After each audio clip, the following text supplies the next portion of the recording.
You fool! Warren is dead.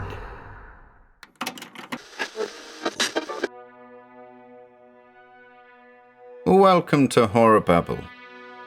We've another October remaster lined up for you today, ladies and gents. The Fearsome Touch of Death by Robert E. Howard. This story is about as horrible as it gets. First appearing in the February 1930 edition of Weird Tales, the story tells of a man who spends the night alone with a corpse. And without further ado,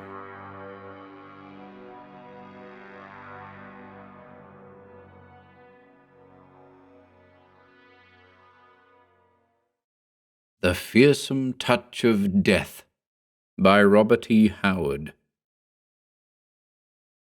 As long as midnight cloaks the earth with shadows grim and stark, God save us from the Judas kiss of a dead man in the dark. Old Adam Farrell lay dead in the house wherein he had lived alone for the last 20 years. A silent, churlish recluse, in his life he had known no friends, and only 2 men had watched his passing. Dr. Stein rose and glanced out the window into the gathering dusk. "You think you can spend the night here, then?" he asked his companion. This man, Fullred by name, assented. "Yes, certainly. I guess it's up to me." "Rather a useless and primitive custom, sitting up with the dead," commented the doctor, preparing to depart. "But I suppose in common decency we will have to bow to precedents. Maybe I can find someone who'll come over here and help you with your vigil." Fullred shrugged his shoulders. "I doubt it. Farrell wasn't liked, wasn't known by many people. I scarcely knew him myself, but I don't mind sitting up with a corpse."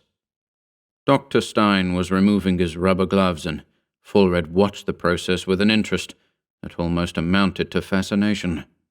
A slight, involuntary shudder shook him at the memory of touching these gloves, slick, cold, clammy things, like the touch of death. "You may get lonely tonight, if I don't find anyone," the doctor remarked as he opened the door. "Not superstitious, are you?" Fullred laughed. "Scarcely. To tell the truth, from what I hear of Farrell's disposition, I'd rather be watching his corpse than have been his guest in life." The door closed, and Fullred took up his vigil. He seated himself in the only chair the room boasted, glanced casually at the formless sheeted bulk on the bed opposite him, and began to read by the light of the dim lamp which stood on the rough table. Outside, the darkness gathered swiftly, and finally Fullred laid down his magazine to rest his eyes. He looked again at the shape which had, in life, been the form of Adam Farrell, wondering what quirk in the human nature made the sight of a corpse not so unpleasant, but such an object of fear to man. Unthinking ignorance, seeing in dead things a reminder of death to come, he decided lazily, and began idly contemplating as to what life had held for this grim and crabbed old man, who had neither relatives nor friends, and who had seldom left the house wherein he had died. The usual tales of miser-hoarded wealth had accumulated, but Fullred felt so little interest in the whole matter that it was not even necessary for him to overcome any temptation to pray about the house for possible hidden treasure. He returned to his reading with a shrug. The task was more boresome than he had thought. After a while, he was aware that every time he looked up from his magazine and his eyes fell upon the bed with its grim occupant, he started involuntarily, as if he had, for an instant, forgotten the presence of the dead man, and was unpleasantly reminded of the fact. The start was slight and instinctive, but he felt almost angered at himself. He realized, for the first time, the utter and deadening silence which enwrapped the house, a silence apparently shared by the night, for no sound came through the window. Adam Farrell lived as far apart from his neighbors as possible, and there was no other house within hearing distance. Fullred shook himself, as if to rid his mind of unsavory speculations, and went back to his reading. A sudden, vagrant gust of wind whipped through the window, in which the light in the lamp flickered and went out suddenly. Fulred, cursing softly, groped in the darkness for matches, burning his fingers on the lamp chimney. He struck a match, relighted the lamp, and glancing over at the bed, got a horrible mental jolt. Adam Farrell's face stared blindly at him, the dead eyes wide and blank, framed in the gnarled grey features. Even as Fulred instinctively shuddered, his reason explained the apparent phenomenon. The sheet that covered the corpse had been carelessly thrown across the face, and the sudden puff of wind had disarranged and flung it aside. Yet there was something grisly about the thing, something fearsomely suggestive, as if, in the cloaking dark, a dead hand had flung aside the sheet, just as if the corpse were about to rise. Fulred, an imaginative man, shrugged his shoulders at these ghastly thoughts and crossed the room to replace the sheet. The dead eye seemed to stare malevolently, with an evilness that transcended the dead man's churlishness in life. The workings of a vivid imagination, Fulred knew, and he recovered the grey face, shrinking, as his hand chanced to touch the cold flesh, slick and clammy, the touch of death. He shuddered with the natural revulsion of the living for the dead, and went back to his chair and magazine. At last, growing sleepy, he lay down upon a couch which, by some strange whim of the original owner, formed part of the room's scant furnishings, and composed himself for slumber. He decided to leave the light burning, telling himself that it was in accordance with the usual custom of leaving lights burning for the dead, for he was not willing to admit to himself that already he was conscious of a dislike for lying in the darkness with the corpse. He dozed, awoke with a start, and looked at the sheeted form of the bed. Silence reigned over the house, and outside it was very dark. The hour was approaching midnight, with its accompanying eerie domination over the human mind. Fulred glanced again at the bed, where the body lay, and found the sight of the sheeted object most repellent. A fantastic idea had birth in his mind, and grew, that beneath the sheet, the mere lifeless body had become a strange, monstrous thing, a hideous, conscious being that watched him with eyes which burned through the fabric of the cloth. This thought, a mere fantasy, of course, he explained to himself by the legends of vampires, undead ghosts, and such like, the fearsome attributes with which the living have cloaked the dead for countless ages, since primitive man first recognized in death something horrid and apart from life. Man feared death, thought Fulred, and some of this fear of death took hold on the dead so that they too were feared, and the sight of the dead engendered grisly thoughts, gave rise to dim fears of hereditary memory, lurking back in the dark corners of the brain.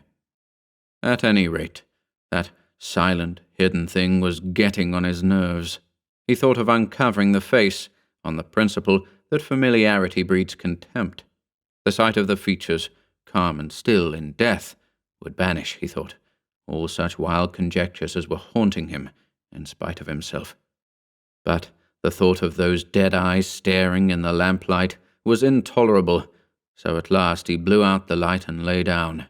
This fear had been stealing upon him so insidiously and gradually that he had not been aware of its growth.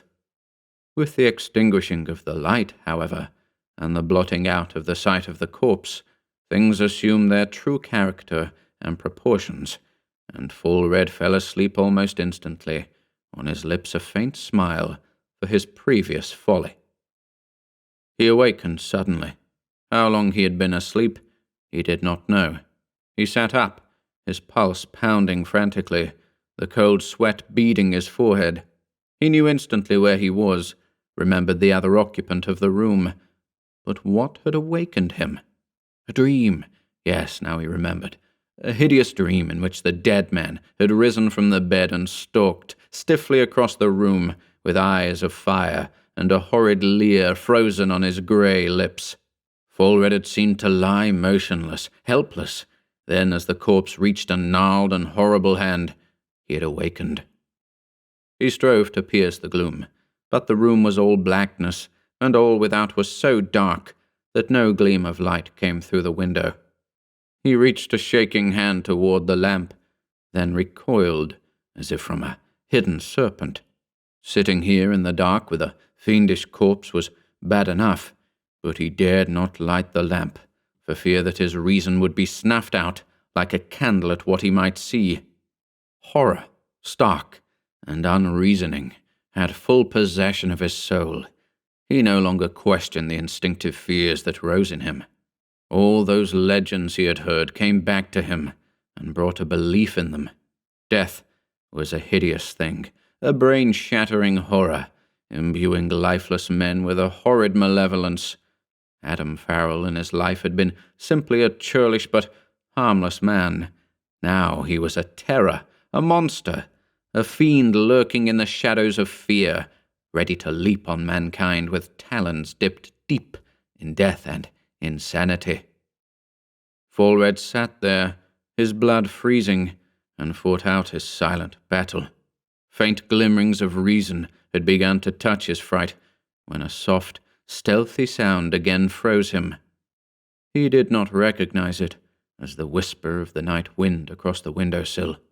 His frenzied fancy knew it only as the tread of death and horror. He sprang from the couch, then stood undecided. Escape was in his mind, but he was too dazed to even try to formulate a plan of escape. Even his sense of direction was gone. Fear had so stultified his mind that he was not able to think consciously. The blackness spread in long waves about him, and its darkness and void entered into his brain. His motions, such as they were instinctive. He seemed shackled with mighty chains, and his limbs responded sluggishly, like an imbecile's.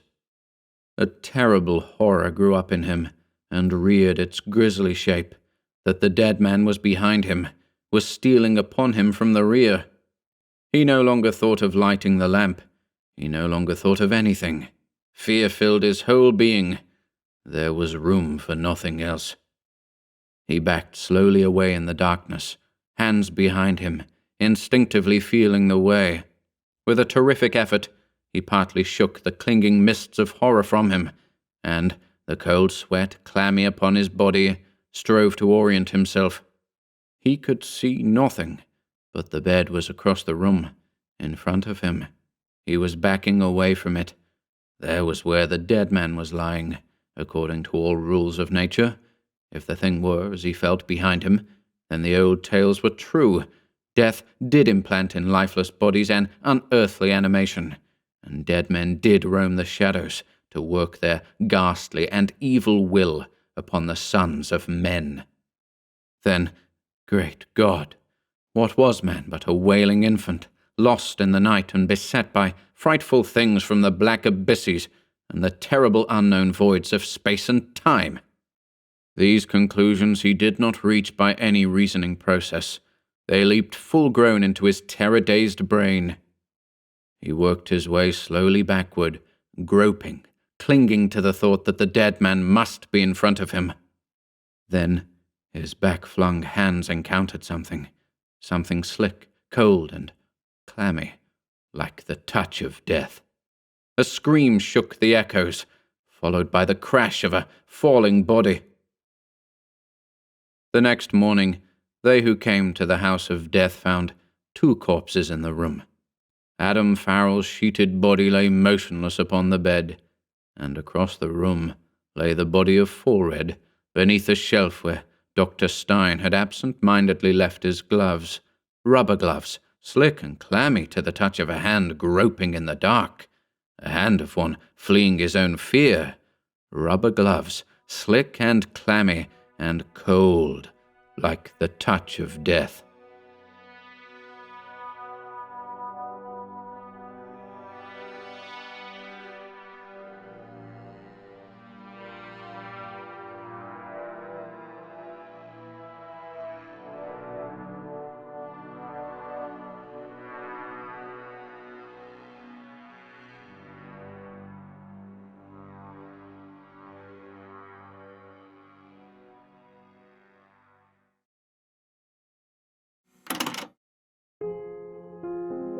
If you enjoyed listening today, be sure to subscribe to the channel by hitting the red subscribe button below.